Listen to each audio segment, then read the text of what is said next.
Hello and welcome to this episode of The Rest is Entertainment Questions and Answers edition.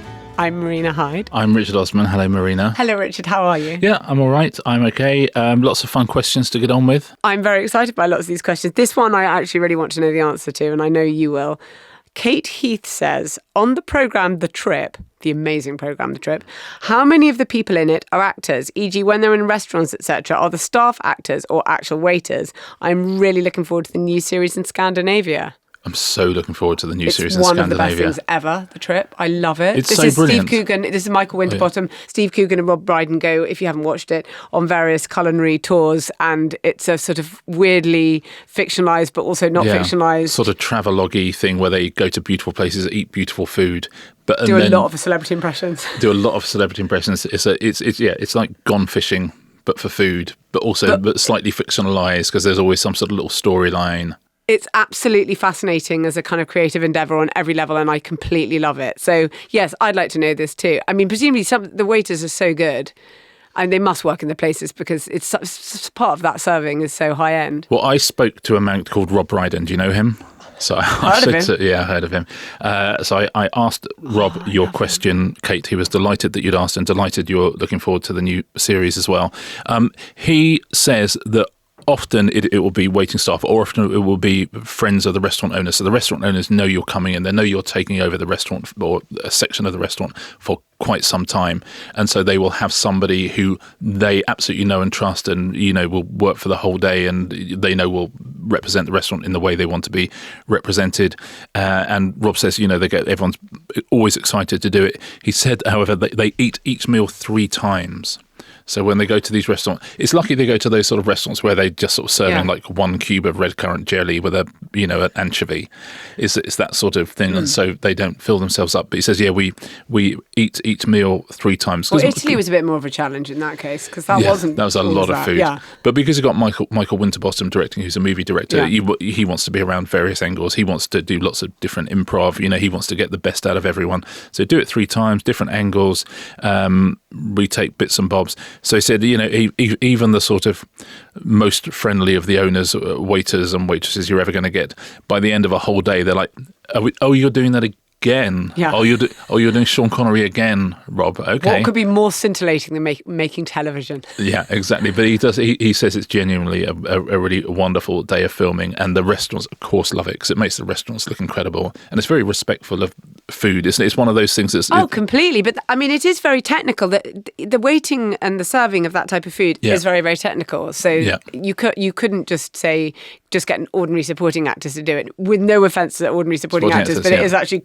an extremely skilled job. A lot of the people I know who've done a lot of supporting acting work have also done a lot of waitressing. You're right. Yeah. That's a good point. Yeah. But have they done it in one of those type of places? Because I always think that's when you're having a tasting menu done to you, and I often feel that it is being done to you, you can see that it's quite a sort of tall order.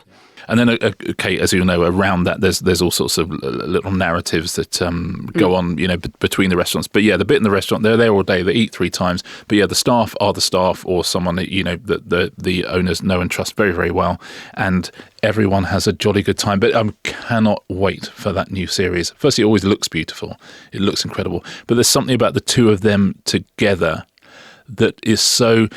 Rob Brydon humanises Steve Coogan in such an interesting way. But you know what I mean by that? Yes, he does. He's a support animal. Yeah. But he's not a support animal because I literally love Rob Brydon more than anything. Yeah.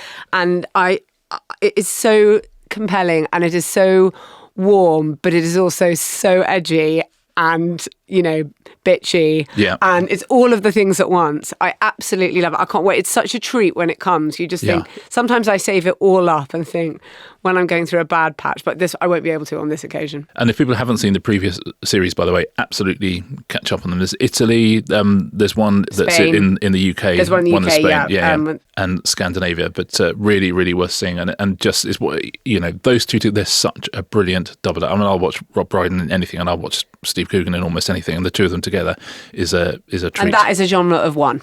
And anything I think that is that original and unusual and kind of slightly hard to describe, as I've just evidenced.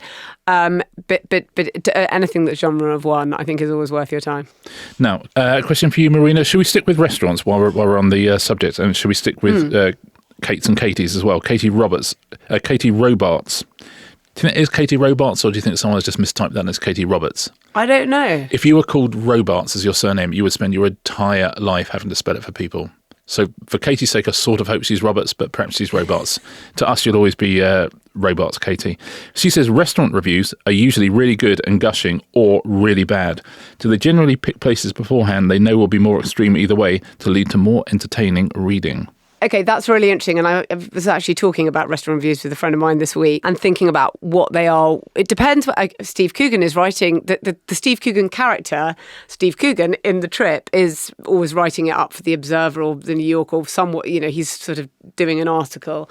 And there's something about that even in the fiction, they've hired someone who's going to riff on this and that. And it's not just about the food.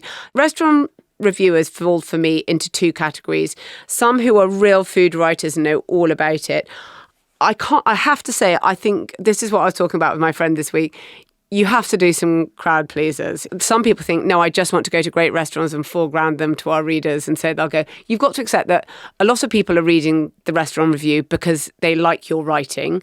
Most people do not live in the place where the restaurant is. To those restaurants. And even if they are in that place, they won't get a table. And so, it's expensive or whatever. Yeah. So you want to be telling them something about their world. And it might begin with a sort of riff on something completely different. And, many of our most beloved restaurant critics will write a huge 500 words on something completely different, and then you'll hear a bit about the food at the end.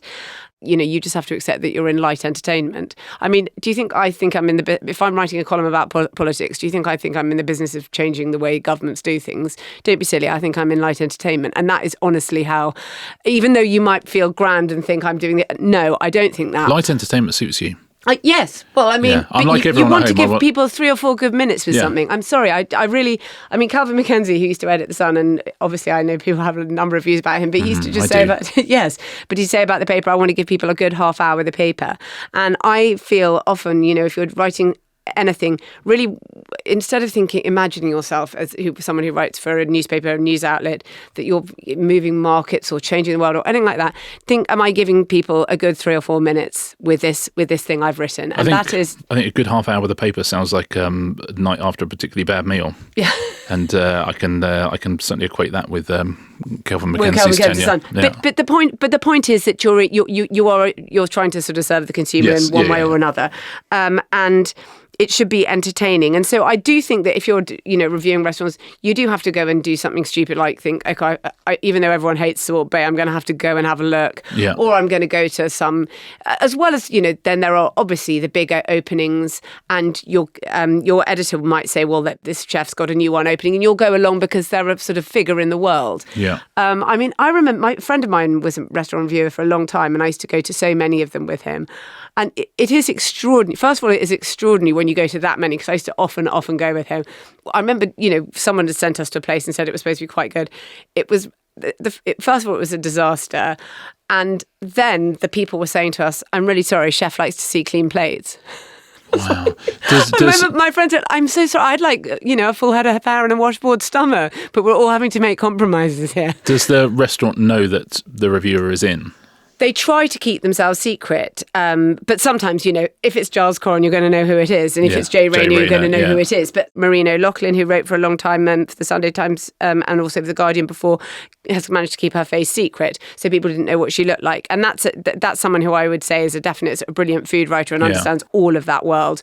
And it mattered that people didn't know what she looked like. You always see the numbers in newspapers and things. Do the pans, I suppose deep pans in terms of restaurants, do they get bigger numbers? Are those the ones that go viral when someone goes to a restaurant and really, really has a terrible time? Yes, and it's like 1-star movie reviews. Reviews, people, if it's a 5-star one, they do well, but I think 1 stars probably do better than anything. And the difficulty is, when you're writing film reviews, of course, technically dealing with someone's business, but it's, a big movie studio and you just have to live with it. There's something different about doing it to this friend of mine who was a restaurant reviewer once, I remember when Greg Wallace had a restaurant open.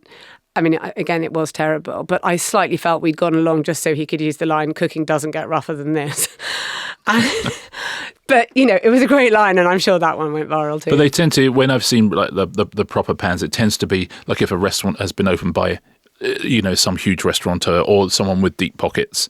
They tend to do that. They tend not to go to some Salt Bay, 100%. Yeah, they tend not to go to a local neighbourhood restaurant. I assume if they go to a local neighbourhood restaurant and have a terrible meal, they just go, I'm just going to leave. Maybe I just won't review. Yes, I don't need to review. You don't have to review. I know, just as the film critics go along to lots of films and think, there's actually this obviously took a long time to get this little British film made. I don't actually have to give it a huge kicking. Yeah. I'll save that for the new Jurassic or whatever it is.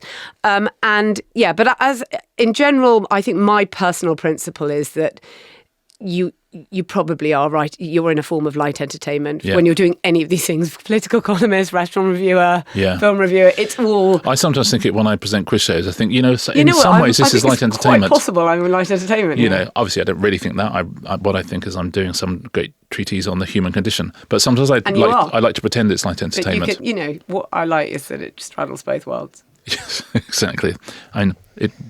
Mainly light entertainment. Talking of treatises on the human condition, someone's got a question about House of Games. Bethany Squire says, you mentioned a possible House of Games special. Well, it's not even a possible.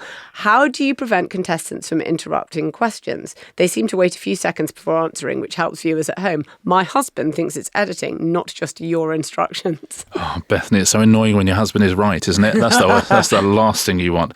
Like Bethany's husband punching the air currently. You can buzz in at any time on House of Games, and people buzz in before I said the first word sometimes when the things are up on the screen.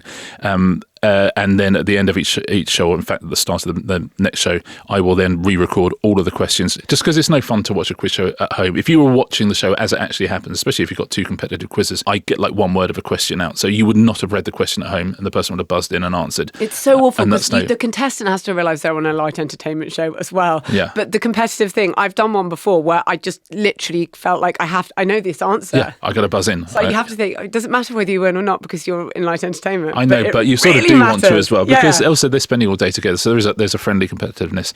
So no, they are absolutely, they do not have to sit there as I go, okay, and now you may buzz. They buzz in whenever they want.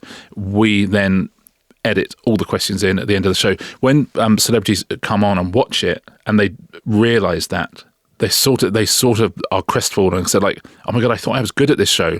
Because at home, I'm like, God, I sometimes like halfway through the question, I get it right. And everyone on the show is like, waits forever. And I go, oh no, but then they get there, they go, oh, it's literally almost instantaneous. We funnily enough, our bonus episode tomorrow is a day out at House of Games. We just finished 110 episodes, as I think I said on Tuesday. And so we've got a day out where we talk to all the people who work on the show, all the little secrets of the show, what a day on House of Games looks like. So for anyone who is a member or would like to be a member, it's at wrestlersentertainment.com. We have a life in the day of House of Games. But no, that's the one thing when I suddenly see some celebs who are good quizzers who are just thinking, I'm going to absolutely ace this, because I interrupt most questions before they even get read out, and nobody does that. And you go, everybody does that, I'm afraid. But quite often on the shows we'll be going, oh my God, God, you got in quick there, or oh my God, you're so quick. And people at home must be going, it's not quick. He literally, like, every question is like waiting a second till after the thing. But anytime you ever hear that, it's because someone would literally have buzzed in before I've said the. Because they'll see it on the screen and they'll just get boom and straight in. And it's sometimes the bane of your life, because every time they do it, I'm like, okay, that's another pickup. Okay, now I've got to do another pickup. Sometimes when you get people who don't buzz in, I'm like, great, I will have no pickups at the start of the next show here. But yeah, the first 5 minutes of me recording any episode is me recording all the questions from the previous episode until I think I've gone insane. That is such a fun episode, by the way. That's such a fun bonus. The bonus one, yeah. And I recommend you all listen. I hope it's interesting, because basically there's lots of people I know telling me what they do. Because sometimes when you're on the floor, you go, oh, of course, you do actually have a busier day than night. Yes, of course you have to do that. Shall we listen to some adverts? Let's. I don't know why we say that, because we're not going to say no.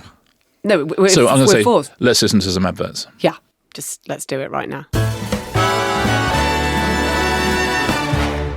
This podcast is brought to you by Sky Sports on Now. If you're after gripping drama this summer with no script, limited health and safety measures, and plot twists in gum shields, the British and Irish Lions are touring Australia. 3 tests, 6 warm-ups, a cast of battered heroes with more bandaged ears than a Van Gogh exhibition. Now, the Lions is rugby at its most mythical, forged from folklore, fueled by rivalry, 4 nations, 6 weeks, 1 jersey, and unlike most franchises, this one comes round only once every 4 years. And it's the first tour to Australia in 12 years. Expect packed stadiums, electric atmospheres, and kangaroo mascots that look like they've seen things. It's pure sporting theatre, and this time the curtain rises mid-morning. Which, let's be honest, is the dream. No late kickoffs or caffeinated anthems, just a front row seat with breakfast from your sofa as 30 men audition for immortality. It's not just a team, it is a temporary alliance of rivals chasing legacy. You can catch every match live on Sky Sports, available to stream with Now.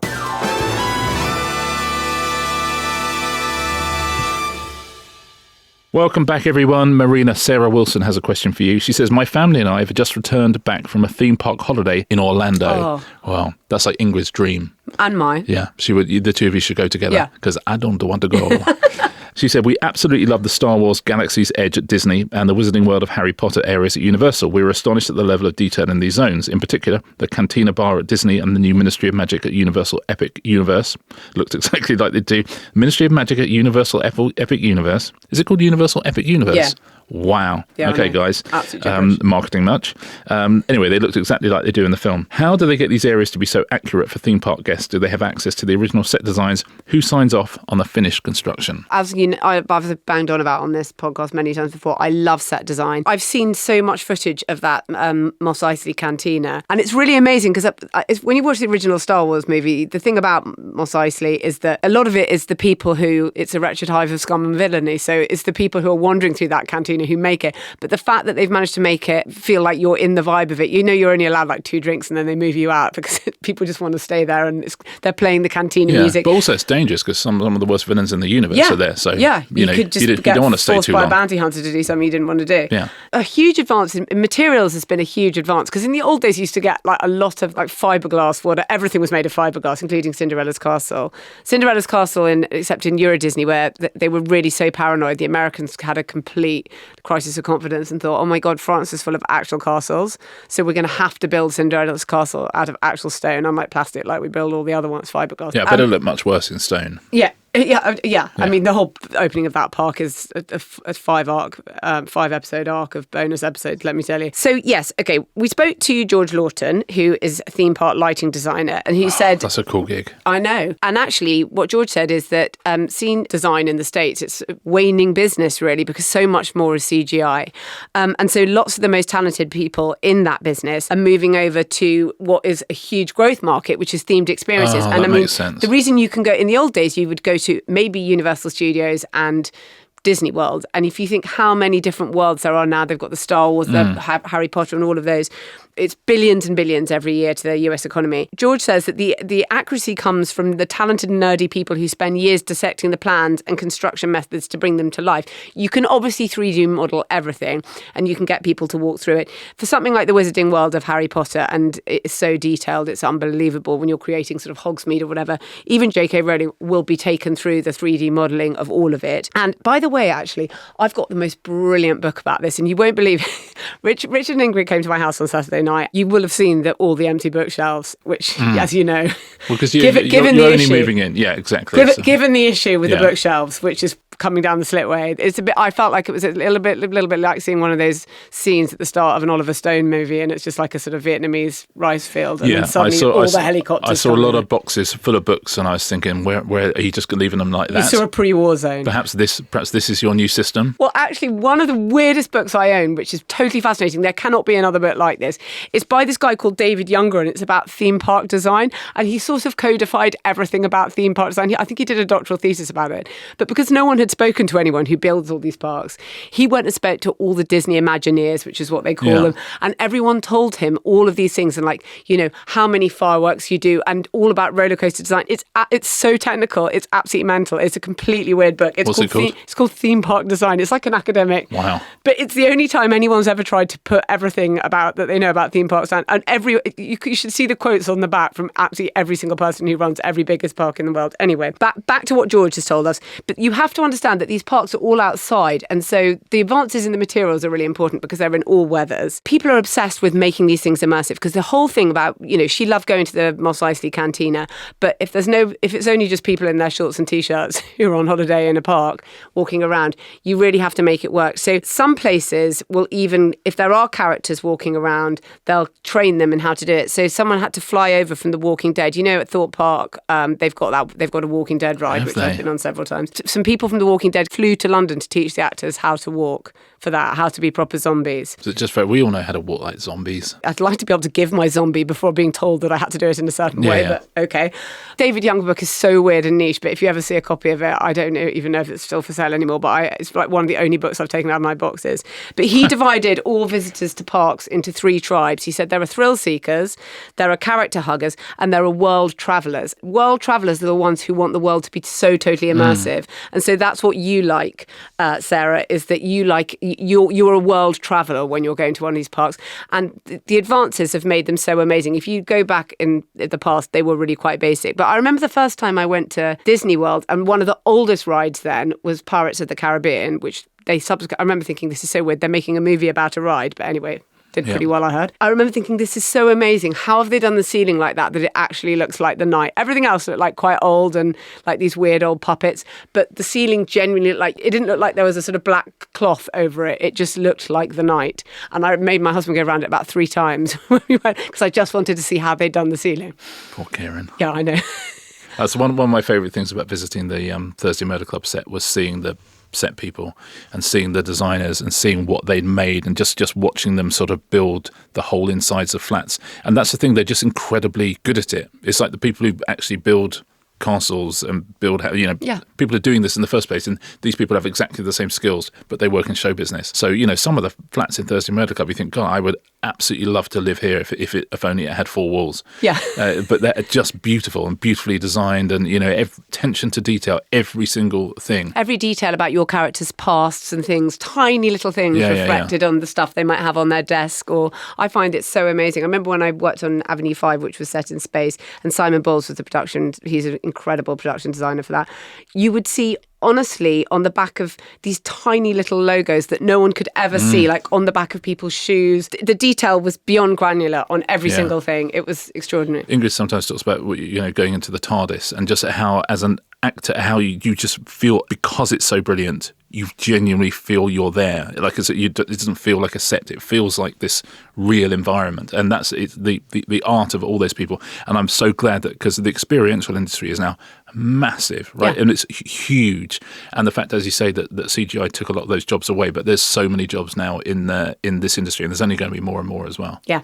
Okay, Richard, for you, from Mike McDonald.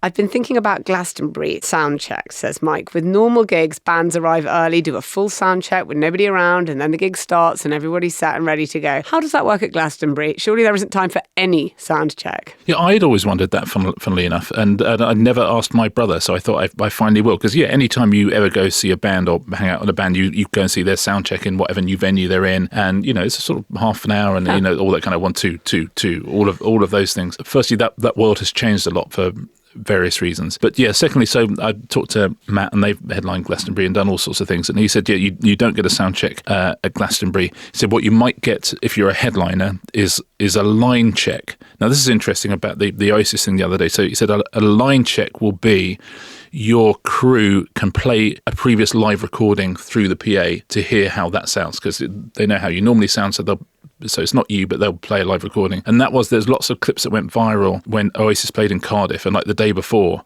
when people are going, oh, they're already here, I can hear them playing. And that was the crew doing exactly that, playing a live recording through the PA to see how it sounded, essentially, which is a common thing to say. But Matt also says these days almost everyone has in-ear monitors, rather than, so actually when you see those wedge monitors on the front of the stage, which are the things that people put their foot up on when they're rocking out, a lot of those are faked, and a lot of those won't ever be plugged in. So you've got in-ear monitors, and you also have a thing which are called modelled amps, which is essentially AI for amps, which is it's a computer thing, and you can recreate any amp sound through it. So if you've got like a 70s vintage amp, it can literally make that sound for you. It's not perfect if you're going to Glastonbury, of course. He said it will sound perfect on TV because the TV will take the soundboard feed, which is you're able to control completely. Pretty much how you sound in these areas. The in-ear monitors and all those things are so amazing these days that actually you need a sound check less. But the sound at Glastonbury won't be the perfect sound that you want. But for the headliners, if you're like 1975, they would have tested every single bit in some big shed outside London 2 days beforehand. So you can control everything you possibly can control. It is, some of it will be in the lap of the gods, but if you're listening on TV, that sound should be perfect. Thank you, Matt. Let's finish with this from Mike Collins. This is an observation more than anything, but it's a fun one. I'm a bit of a talk show fanatic. Love watching them all. From the UK, whether it be Jonathan Ross or all the US late night TV shows, Letterman will never be beaten, says Mike. Agreed. But over time, I've noticed the positioning of the hosts tends to be to the left of the guests in the UK and to the right of the guests in America. Why so? That is definitely true. And it's really interesting. I definitely think it says slightly different thing about, the status of the talk show host in American culture. In Western readers read things left to right, and so your eye sort of comes to rest on the right hand side of the screen, and therefore that's regarded as the more sort of prestigious place because it's where the eye comes to rest. And by the way, and that works in visual mediums as well. If you think about watching a film, weirdly you are watching from left to right is the weird thing. And actually in Hebrew or Arab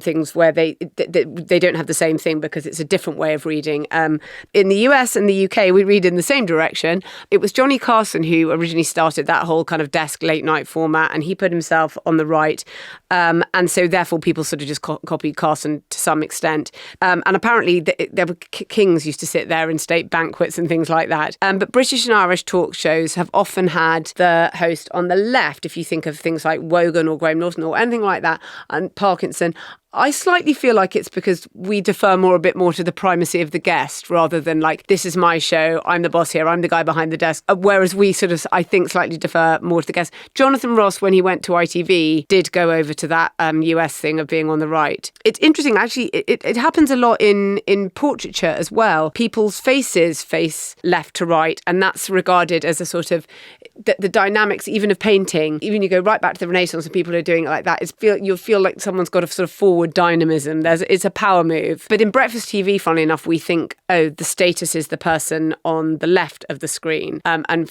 there's always a lot of furore. We're like, why is the man there and the woman there? And then some people will say, oh, no, one's eyes read across. And it's like, but actually people think, they put the senior presenter on the left on breakfast TV when they're both on the sofa together. Keep an eye on that all the time. There's also a camera shot thing with most people are right-handed and shaking hands in a certain shot. You want to see if you shake hands from the right with your right hand, I'm not seeing you. Whereas if you shake your hands from the left, or if you use a prop of holding up someone's book, you don't want to reach across yourself if you're interviewing someone. So that's part of it too. But mainly it's the divine right of kings. Yeah, the divine right of the American late night host. Yeah, as so often in TV. Thank you, Marina. Covered a lot there. Thank you so much. We did. We've got our bonus episode tomorrow, which is a day in the life of House of Games, talking to the whole gang there, the producers, question writers, directors, just wardrobe, just all sorts of people who do all sorts of different jobs on that show, which I hope people find interesting. I have no idea if it's interesting because it's... Yes, I found it really interesting. Okay, that's good. I really loved it. If you're not a member, you can sign up at therestisentertainment.com. But other than that, I'll see you next Tuesday. See you next Tuesday.